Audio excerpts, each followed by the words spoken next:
ಎಲ್ಲರಿಗೂ. ಇದು Friday morning routine ನಿಮ್ಮ ಜೊತೆ ಶೇರ್ ಮಾಡ್ಕೊಳತ್ತೀನಿ. ಬೆಳಗ್ಗೆ 5:30ರಿಂದ 10 ಗಂಟೆವರೆಗೆ ಯಾವ ಥರ ನನ್ನ ರೂಟೀನ್ ಇರುತ್ತೆ ಅಂತ ಅಂದು ಇಲ್ಲಿ ಬೆಳಗ್ಗೆನ ಗ್ಯಾಸ್ ಹಚ್ಕೊಂಡು ಈಗ ಬೆಳಗ್ಗೆ ತಿಕ್ಕೊಂಡಿದ್ವಲ್ಲ ಅದನ್ನ ಗ್ಯಾಸಿಂದ ಸ್ಟ್ಯಾಂಡ್ ಒಲಿ ಹಾಕೊಂಡು ಗ್ಯಾಸ್ ಹಚ್ಕೊಂಡು ಒಂದು ಗ್ಲಾಸ್ ನೀರು ಕಾಯಿಸ್ಬಿಟ್ಟು ನಮ್ಮ ಮನೆಯವ್ರದ್ದು ಗಂಟ್ಲು ಕೆರೆ ಆಯ್ತದ ತನಕ ಒಂದು ಹರ್ಬಲ್ ಟೀ ಮಾಡ್ಕೊಳತ್ತೀನಿ. ಒಂದು 2-3 ಕಾಳು ಕರೆಕಾಳು ಜಜ್ಜಿ ಇಟ್ಕೊಂಡಿನಿ. ಅದನ್ನು ಒಂದು ಅರ್ಧ ಇಂಚು ಅಲ್ಲ ಮತ್ತು ಒಂದು ಅರ್ಧ ಇಂಚು ಚಕ್ಕೆ ಸ್ವಲ್ಪ ಬೆಲ್ಲ ಹಾಕಿ ಅದನ್ನ ಕುದಿಸಿ ಅವರಿಗೆ ಕೊಟ್ಟನೆ. ಇಲ್ಲಿ ನನ್ನ ಮಗಳಿಗೆ ಹಾಲು ಕಾಯಿಸಿಟ್ಟಿದ್ದೆ. ಆಕಿಗೆ ಕಾಯಿಸಕ್ಕೆ ಕಾಯಿಸಿ ಒಂದು ಬಟ್ಲಕ್ಕೆ ಹಾಕಿಟ್ಟೆ. ಅಂದರೆ ನಮ್ಮ ಮನೆಯವರು ಮತ್ತು ನನ್ನ ಮಗಳು ಬಂದು ಬ್ರಷ್ ಮಾಡ್ಕೊಂಡ್ಬಂದು ಕುಡಿತಾರೆ ಅಂತ ಹೇಳ್ಕೆಟ್ಟ. ಇಲ್ಲಿ ನಾನೀಗ ಆಲೂಗಡ್ಡೆ ಮತ್ತು ಬಟಾಣಿ ಹಾಕಿ ಒಂದು ಸಾಗು ಮತ್ತು ಇಡ್ಲಿ ಪಾತ್ರೆ ಒಳಗೆ ಸ್ಟೀಮ್ ಮಾಡ್ಕೊಂಡು ಗರಿ ಆಗಿರುವಂಥ ಪೂರಿ ಮಾಡೋದು ಯಾವ ರೀತಿ ಅಂತ ನಿಮ್ಮ ಜೊತೆ ಶೇರ್ ಮಾಡ್ಕೊಳತ್ತೀನಿ ಫ್ರೆಂಡ್ಸ. ಬನ್ನಿ ಯಾವ ಥರ ಇರುತ್ತಂತ ನೋಡ್ಕೊಂಬರೋಣ. ಇಷ್ಟ ಆದರೆ ಲೈಕ್ ಶೇರ್ ಕಮೆಂಟ್ ಮಾಡಿರಿ ಫ್ರೆಂಡ್ಸ್. ಈಗಲೇ ಆಲೂ ಸಾಗು ಮಾಡ್ಕೊಳ್ಳೋಕ್ಕೋಸ್ಕರ ನಾನು 2 ಉಳ್ಳಾಗಡ್ಡಿ ಸೊಟ್ಟಿ ಸುಲಿದು ಇಟ್ಕೊಂಡಿನಿ. ಮತ್ತು ಹೊಳ್ಳೆ 1 ಗಡ್ಡೆ ಬೆಳ್ಳುಳ್ಳಿ ಮತ್ತು ಸ್ವಲ್ಪ ಅಲ್ಲ ಹಾಕೊಂಡು ಅದನ್ನ ಪೇಸ್ಟ್ ಮಾಡ್ಕೊಂಡಿಲ್ಲ, ತರಿಯಾಗಿ ಕುಟ್ಕೊಳಕತ್ತೀನಿ. ಒಂದು 2-3 ಮೆಣಸಿನ್ಕಾಯಿ ಕಟ್ ಮಾಡ್ಕೊಂಡಿನಿ. 2 ಸಣ್ಣ ಟೊಮೊಟೊಯನ್ನು ಕಟ್ ಮಾಡಿ ಇಟ್ಕೊಂಡಿನಿ. ಈಗಿನ್ನ ಜಜ್ಜಿನ ಇದು ಪೇಸ್ಟ್ ಆಯಿತು. ಈಗಿನ್ನ ಆಲೂ ಸಾಗು ಮಾಡ್ಕೊಳಕ್ಕೆ ನಾನು ಆಲೂಗಡ್ಡಿನೂ ಕುದಿಸಿ ಮತ್ತು ಸಿಪ್ಪಿ ತೆಗೆದು ಆಲೂಗಡ್ಡಿನೂ ರೆಡಿ ಮಾಡಿ ಇಟ್ಕೊಂಡಿನಿ.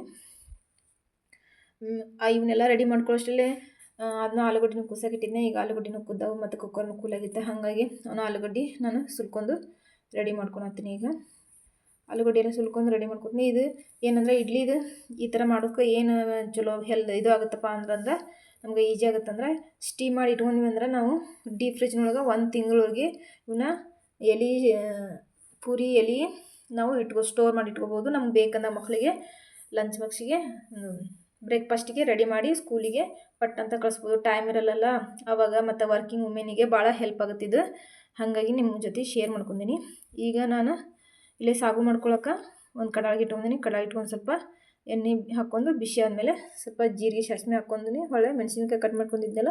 ನಾನು ಯಾವತ್ತೂ ಮೆಣಸಿನ್ಕಾಯಿ ಸಣ್ಣ ಕಟ್ ಮಾಡ್ಕೊಳಂಗಿಲ್ಲ, ಯಾಕಂದ್ರೆ ನನ್ನ ಮಕ್ಕಳು ತಿಂತಾರಲ್ಲ ಭಾಳ ಖಾರ ಆಗುತ್ತಂತ ಸ್ವಲ್ಪ ದೊಡ್ಡದಾಗಿ ಕಟ್ ಮಾಡ್ಕೊತೀನಿ. ಆಮೇಲೆ ಉಳ್ಳಾಗಡ್ಡಿ ಕಟ್ ಮಾಡ್ಕೊಂಡಿದ್ದೆ ಸಣ್ಣ, ಅವ್ನು ಹಾಕ್ಕೊಂಡು ಮೆಣಸಿನ್ಕಾಯಿನ ಹಾಕ್ಕೊಂಡು ಬಾಡಿಸ್ಕೊಂಡು ಸ್ವಲ್ಪ ಬಾಡಿಸ್ಕೊಂಡಾದ್ಮೇಲೆ ತೆರೆಯಾಗಿ ನಾನು ಆಗಲೇ ಕೂಟಿಟ್ಕೊಂಡಿದ್ನಲ್ಲ ಅಲ್ಲ ಮತ್ತು ಬೆಳ್ಳುಳ್ಳಿ ಅದನ್ನ ಹಾಕ್ಕೊಂಡು ಅದನ್ನ ಸ್ವಲ್ಪ ಬಾಡಿಸ್ಕೋಬೇಕು.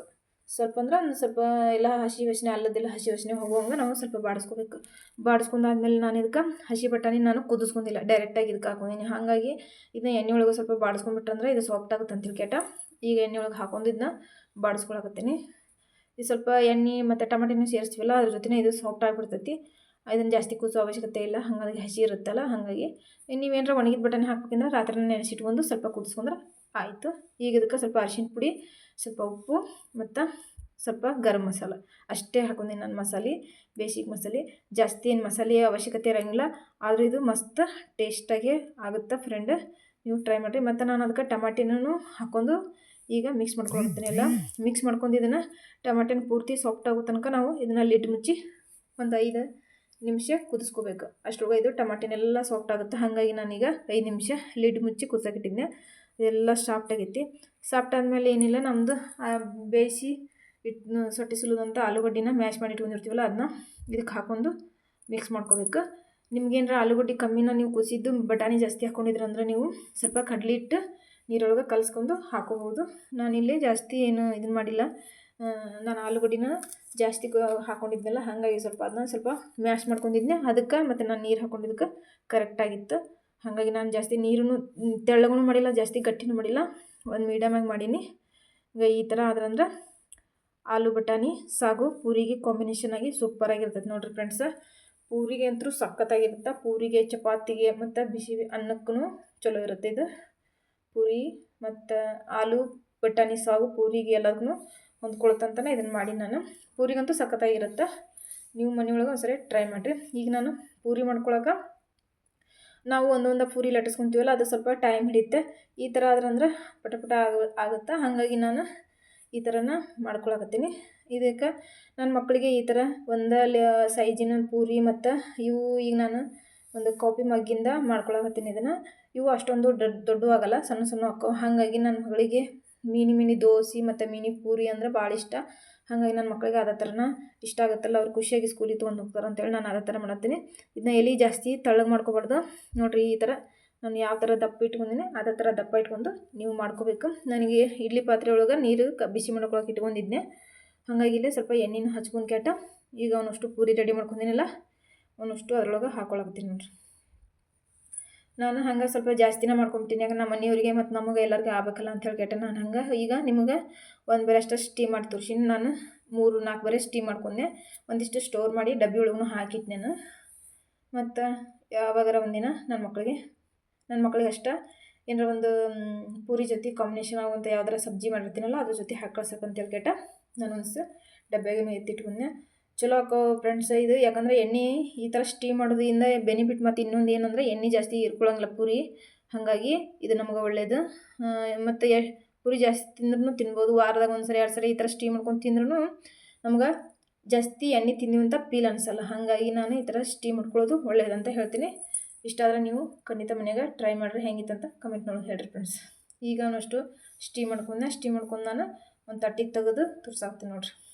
ಇವನ್ನ ಸ್ಟೀಮ್ ಜಾಸ್ತಿ ಹೊತ್ತು ಮಾಡ್ಕೊಳಂಗಿಲ್ಲ, ಬರೀ 2 ನಿಮಿಷ ಮಾಡ್ಕೊಂಡ್ರೆ ಸಾಕು, ಜಾಸ್ತಿ ಏನು ಮಾಡ್ಕೊಳ್ಳೋ ಅವಶ್ಯಕತೆ ಇಲ್ಲ. ಹಾಗಾಗಿ ನಾನಿಲ್ಲಿ ಒಂದು 2 ನಿಮಿಷ ಅಷ್ಟೇ ಮಾಡ್ಕೊಂತೀನಿ.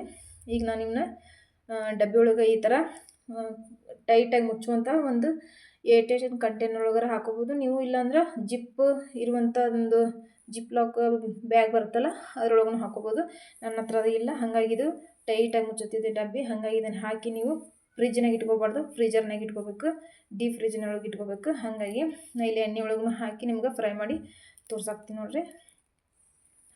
ಏನಂದ್ರೆ ಮಸ್ತಾಗಿ ಗರಿಯಾಗಿ ಉಬ್ಬಿ ಬರ್ತಾವೆ ಪೂರಿ. ಹಿಂಗೆ ನಾನು ಇಲ್ಲಿ ನಿಮ್ಗೆ ತೋರ್ಸಾಕ್ತೀನಿ ನೋಡ್ರಿ. ಪೂರಿ ಮಸ್ತಾಗಿ ಉಬ್ಬಿ ಚಲೋ ಅಂತಾಗ ಪೂರಿ ರೆಡಿ ಆಗ್ತಾವೆ. ನನ್ನ ಮಕ್ಕಳಂತರೂ ಮಸ್ತ್ ಇಷ್ಟಪಟ್ಟು ತಿಂದರು. ಈಗ ಇಷ್ಟೆಲ್ಲ ಪೂರಿ ರೆಡಿ ಮಾಡಿಂದ ಮತ್ತು ಹೊಳ್ಳಿ ಇನ್ನಷ್ಟು ಕರ್ಕೋಬೇಕನ್ನೋಷ್ಟರಲ್ಲಿ ನನ್ನ ಮಗಳ ಸ್ಕೂಲಿಗೆ ಟೈಮ್ ಆಯ್ತು. ಹಾಗಾಗಿ ನಾನು ಈ ಕಟ್ ಮಾಡ್ಕೊಂಡ್ರೆ ಆಯ್ತು ಅಂತ ಹೇಳ್ಕೇಟ ಈಗ ನನ್ನ ಮಗಳಿಗೆ ಸ್ಕೂಲಿಗೆ ಟಿಫಿನ್ ಪ್ಯಾಕ್ ಮಾಡತ್ತೀನಿ ನೋಡ್ರಿ. ಆಲೂಗಡ್ಡೆ ಮತ್ತು ಬಟಾಣಿ ಸಾಗು ಮಾಡಿದ್ನಲ್ಲ ಅದನ್ನ ಹಾಕಾತೀನಿ. ಮಸ್ತಾಗಿತ್ತು. ಹಾಗಾಗಿ ಅದನ್ನೆಲ್ಲ ಹಾಕಿ ಈಗ ನನ್ನ ಮಗಳ ಸ್ಕೂಲಿಗೆ ಟಿಫಿನ್ ಪ್ಯಾಕ್ ಮಾಡಿದ್ದೆ. ಮತ್ತು ಪ್ಯಾಕ್ ಮಾಡಿದ್ದಕ್ಕೆ ಪೂರಿ ನೋಡಿ ಇಷ್ಟ ಆಗಿ ಯಾವತ್ತೂ ನಾನು ಬೆಳಗ್ಗೆ ನಾಷ್ಟ ತಿಂತಿರ್ಲಿಲ್ಲ. ಹಾಲರ ಸ್ವಲ್ಪ ನೀರಿಲ್ಲ ಬಾಳೆಹಣ್ಣು ತಿಂದು ಹೋಗಿದ್ದೆ. ಪೂರಿ ನೋಡಿ ಇಷ್ಟ ಆಗಿ ಮತ್ತು ಅಂತ ಇಲ್ಲೇ ತಿಂತೀನಿ ಮಮ್ಮಿ ಅಂದ್ಲು. ಮತ್ತು ಅಕ್ಕಿಗೂ ಹಾಕಿಕೊಟ್ನೆ. ಅಕ್ಕಿಗೂ ಈಗ ನಾನು ನಾಷ್ಟ ಹಾಕಿಕೊಡತ್ತೀನಿ ನೋಡ್ರಿ. ಅದು ಒಂದು ಪೂರಿ ನಡಬರ್ಕ ಅಜ್ವಾನ ಹಾಕಿದ್ನಲ್ಲ, ಹಾಗಾಗಿ ತೂತು ಬಿದ್ದಿದ್ದಕ್ಕೆ ಅದು ಹವಾ ಹೋಗಿ ಸ್ವಲ್ಪ ಡಂಕ್ ಆಗಿದ್ದು ನೋಡ್ರಿ. ಈಗ ನನ್ನ ಮಗಳೂ ತಿನ್ನಾಕ್ತಾಳೆ.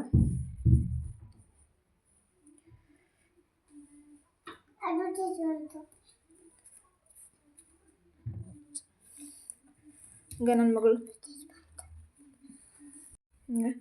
ನನ್ನ ಮಗಳಿಗೆ ಭಾಳ ಖುಷಿ ಆಯಿತು. ಮತ್ತು ಆಕಿನೂ ತಿಂದ್ಕೇಟ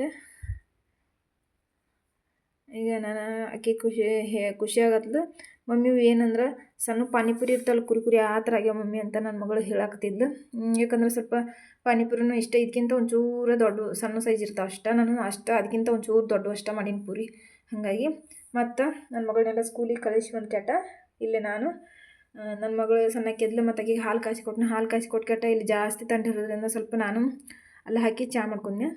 ಅಲ್ಲಿ ಹಾಕಿ ಚಹಾ ಮಾಡ್ಕೊಂಡು ಸ್ವಲ್ಪ ಚಹಾ ಕುಡಿದ್ರೆ ಆಯ್ತು ಅಂತಂದು ಚಹಾ ಕುಡಿದು ಕೇಟ ಹೊಳ್ಳಿಲೆ ನನ್ನ ಮಗಳನ್ನೂ ಸ್ಕೂಲಿಗೆ ರೆಡಿ ಮಾಡಿ ಕಳಿಸಿ ಬಂದಿಂದ ನನ್ನ ಮಗಳು ನೋಡ್ರಿ ಯಾವ ಥರ ಮಾಡತ್ತಿದ್ಲು, ಇಲ್ಲಿ ಡ್ರಾಯಿಂಗಿಂದ ಆ ಥರ ಮಾಡತ್ತಿದ್ಲು. ಇವತ್ತಿನ ದಿನ ಈ ಥರ ಐತೆ ನೋಡ್ರಿ ಫ್ರೆಂಡ್ಸ್. ಇಷ್ಟ ಆದರೆ ಲೈಕ್ ಮಾಡಿರಿ, ಶೇರ್ ಮಾಡಿರಿ, ಕಮೆಂಟ್ ಮಾಡಿರಿ. ಸಿಗ್ತೀನಿ ಮುಂದಿನ ವಿಡಿಯೋದಲ್ಲಿ. ಬಾಯ್. ಎಲ್ಲ ನಾನು ಕೆಲಸ ಮುಗಿಸಿ ನಾಷ್ಟ ಮಾಡ್ಕೊಂಡು ನೋಡ್ರಿ.